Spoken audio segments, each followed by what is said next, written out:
السلام علیکم، میں ہوں ملک محمد جہاں زیب، میبل ایڈوکیٹ ہائی کورٹ، اور آپ دیکھ رہے ہیں لائرز نیسٹ۔ حال ہی میں وفاقی وزیر خزانہ جناب اسحاق ڈار نے ایک انتہائی اہم پریس کانفرنس کی اور اس میں ایک شاندار اعلان کیا جس نے پاکستان کے تمام مسلمانوں کے دل خوشی سے لبریز کر دیے۔ جناب اسحاق ڈار نے پریس کانفرنس کرتے ہوئے کہا کہ وفاقی حکومت اور وزیر اعظم پاکستان جناب میاں شہباز شریف کے نزدیک فیصلہ کرنے کا معیار قرآن اور سنت نبوی صلی اللہ علیہ وآلہ وسلم ہیں، اور قرآن و سنت کی روشنی میں جناب وزیر اعظم پاکستان میاں شہباز شریف نے یہ فیصلہ کیا ہے کہ 28 اپریل 2022 کو جو فیڈرل شریعت کورٹ کا ایک انتہائی اہم فیصلہ آیا تھا جس میں ربا یا سود کو حرام قرار دیا گیا تھا، اس فیصلے کے خلاف اسٹیٹ بینک آف پاکستان اور نیشنل بینک آف پاکستان نے سپریم کورٹ آف پاکستان میں اپیلیں دائر کر رکھی تھیں۔ تو انہوں نے اعلان کیا کہ اسٹیٹ بینک آف پاکستان اور نیشنل بینک آف پاکستان وہ اپیلیں وڈرا کر لیں گے، اور مسلم لیگ نون اور پی ڈی ایم کی حکومت اپنی پوری کوشش کرے گی کہ فیڈرل شریعت کورٹ کے فیصلے کے اوپر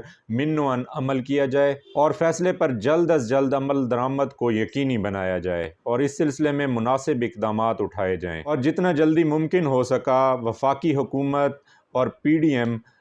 پاکستان میں سود سے پاک اسلامی بینکاری نظام اور ربا فری معاشی نظام نافذ کرنے کی پوری کوشش کرے گی۔ اور مزید کہا کہ واقعی یہ ایک چیلنجنگ ٹاسک ہوگا کیونکہ پچھلے 75 سال سے پاکستان میں سود پر مبنی بینکاری اور ربا پر مبنی معاشی نظام نافذ ہے، جن کا خاتمہ یقیناً مشکل ہوگا مگر ناممکن نہیں ہے۔ فیڈرل شریعت کورٹ کی طرف سے فیصلے پر عمل درآمد کے لیے دی گئی میعاد کے اندر ادارے نیک نیتی سے اس پر کام کریں گے اور پاکستان میں سود سے پاک اسلامی بینکاری نظام اور اسلامی معاشی نظام قائم کریں گے۔ وفاقی حکومت کا یہ انتہائی اہم اقدام پاکستان میں اسلامی نظام کے نفاذ اور نفاذ شریعت کی طرف ایک انتہائی اہم قدم ہوگا۔ آئیے اب مختصراً یہ دیکھتے ہیں کہ فیڈرل شریعت کورٹ آف پاکستان نے 28 اپریل 2022 کو جو سود کی ممانعت کے حوالے سے فیصلہ دیا تھا اس کے چیدہ نکات کیا ہیں۔ یہ کیس 30 سال قبل 1990 میں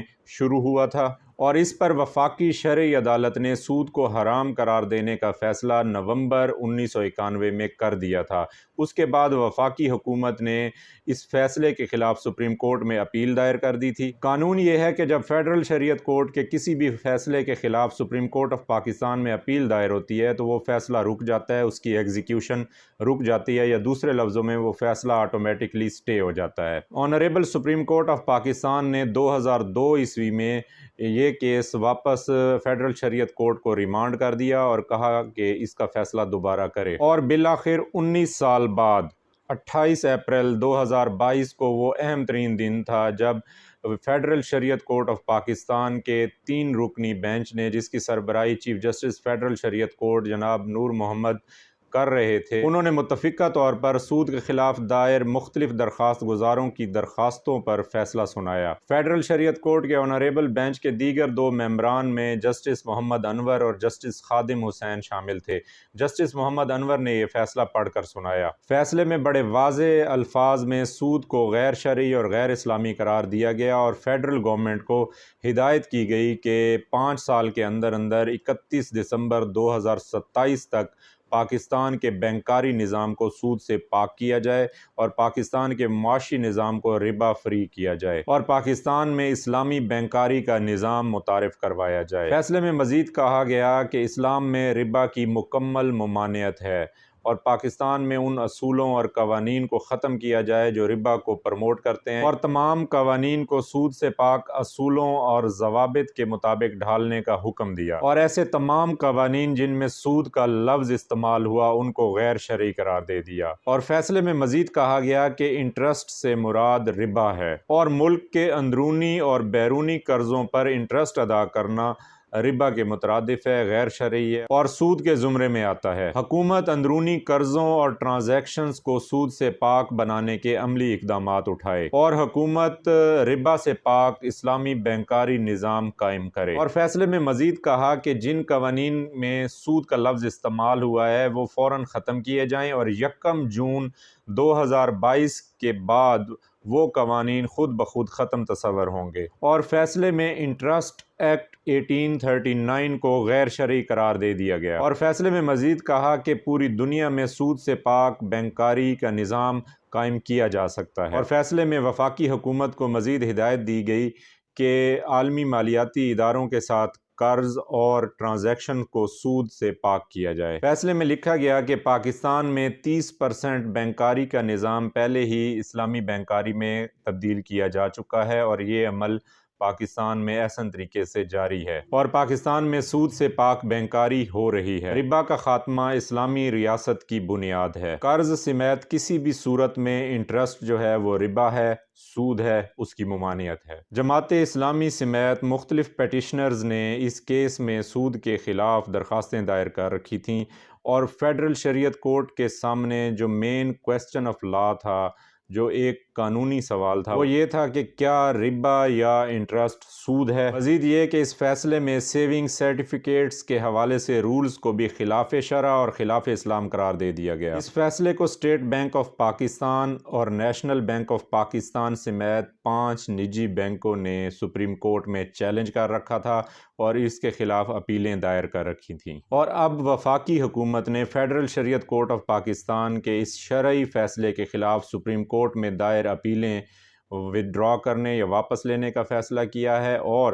اس فیصلے میں دی گئی مدت کے اندر اس فیصلے پر عمل درآمد کرنے کا شاندار فیصلہ کیا ہے، جو آج سے قبل پاکستان کی پارلیمانی تاریخ میں کسی بھی وفاقی حکومت نے نہیں کیا۔ بلا شبہ وفاقی حکومت اور میاں شہباز شریف صاحب کا یہ ایک انتہائی خوبصورت فیصلہ ہے۔ اسلام سے قبل جتنے بھی مذاہب آئے ہیں ان میں سود کو حرام قرار دیا گیا تھا۔ سود نہ صرف فرد کو تباہ و برباد کرتا ہے بلکہ اس سے خاندان، معاشرے اور ملک بھی تباہ ہوتے ہیں۔ قرآن مجید اور احادیث مبارکہ صلی اللہ علیہ وآلہ وسلم میں سود کی حرمت کے حوالے سے بہت سخت وعیدیں آئی ہیں۔ سورہ بقرہ کی آیات 275، 276، 277 اور 278 سود کی حرمت کے اوپر نازل ہوئی ہیں، جن کا ترجمہ اور مفہوم یہ ہے: جو لوگ سود کھاتے ہیں وہ قیامت کے دن ایسے اٹھیں گے کہ جیسے شیطان ان کو چھو گیا ہو۔ یہ اس لیے ہے کہ وہ دنیا میں کہتے تھے کہ سود بھی تجارت جیسا ہے، لیکن اللہ پاک نے تجارت کو حلال قرار دیا ہے اور سود کو حرام قرار دیا ہے، اور جس شخص کے پاس اللہ کی نصیحت آ پہنچی اور وہ سود لینے سے باز آ گیا تو جو پہلے ہو چکا سو ہو چکا، لیکن اگر اس کے باوجود بھی جس نے سود لینا نہیں چھوڑا تو اس کے لیے جہنم کا سخت عذاب ہے جس میں وہ ہمیشہ ہمیشہ رہنے والا ہے۔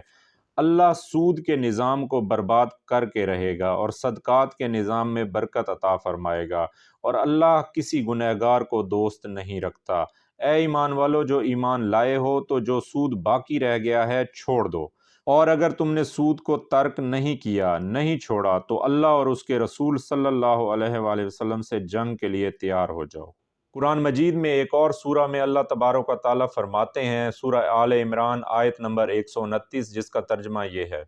اے لوگو جو ایمان لائے ہو، 2 گنا، 3 گنا، 4 گنا سود نہ لو، سود سے بچو اور اللہ سے ڈرتے رہو تاکہ تم نجات حاصل کرو۔ حضرت ابن عباس رضی اللہ تعالیٰ عنہ سے روایت ہے کہ جو شخص سود کو نہ چھوڑے اور اسلامی حکومت ہو، مطلب مسلمانوں کی حکومت ہو، تو اس کا سر قلم کر دیا جائے۔ وجہ یہ ہے کہ اس نے اللہ اور اس کے رسول صلی اللہ علیہ وسلم کے ساتھ اعلان جنگ کیا۔ Constitution of Islamic republic of Pakistan 1973 یا آئین پاکستان 1973 کے آرٹیکل 38 سب آرٹیکل ایف کے مطابق the state shall eliminate ربا as early as possible۔ آئین کے اس آرٹیکل میں یہ کہا گیا، یہ وضاحت کی گئی تھی 1973 میں کہ ریاست جتنے جلدی ہو سکے گی ربا کا خاتمہ کرے گی اور اس کو ربا کا خاتمہ کرنا چاہیے۔ سود معاشرے کے لیے ایک زہر قاتل ہے۔ وفاقی حکومت کا یہ اقدام انتہائی قابل تعریف اور قابل تحسین اور قابل ستائش بھی ہے۔ حبس کے موسم میں تازہ ہوا کا ایک جھونکا ہے۔ اس سارے عمل میں اگر پی ڈی ایم کے سربراہ مولانا فضل الرحمان صاحب کا ذکر نہ کیا جائے تو سخت زیادتی ہوگی، کیونکہ وفاقی حکومت کو اس فیصلے پر قائل کرنے میں مولانا فضل الرحمان صاحب جیسے دلائل کے بادشاہ کا کردار انتہائی کلیدی اور انتہائی اہمیت کا حامل تھا۔ مولانا فضل الرحمان صاحب کی کوششیں رنگ لائیں اور وفاقی حکومت نے یہ شاندار اعلان کیا۔ اللہ پاک سے دعا ہے کہ وہ وفاقی حکومت کو سود کے خلاف جنگ میں اور فیڈرل شریعت کورٹ آف پاکستان کے فیصلے پر عمل درآمد کرنے کے حوالے سے اقدامات اٹھانے میں ثابت قدم رکھے، آمین۔ یہ تھی ہماری آج کی ویڈیو۔ امید ہے آپ کو آج کی ویڈیو پسند آئی ہوگی۔ اگر ویڈیو پسند آئے تو اسے دینی اور اسلامی فریضہ سمجھ کے لائک کریں، کامنٹ کریں اور آگے فارورڈ کریں۔ اور جو دوست ہمارے چینل پر نئے ہیں ان سے گزارش ہے کہ ہمارے چینل کو سبسکرائب کر کے بیل آئیکن دبا دیں تاکہ ہمارے آنے والی ہر نئی ویڈیو ان تک بر وقت پہنچ سکے۔ ملتے ہیں ایک اور نئی ویڈیو کے ساتھ، تب تک کے لیے اللہ حافظ۔ جیتے رہیں، آباد رہیں۔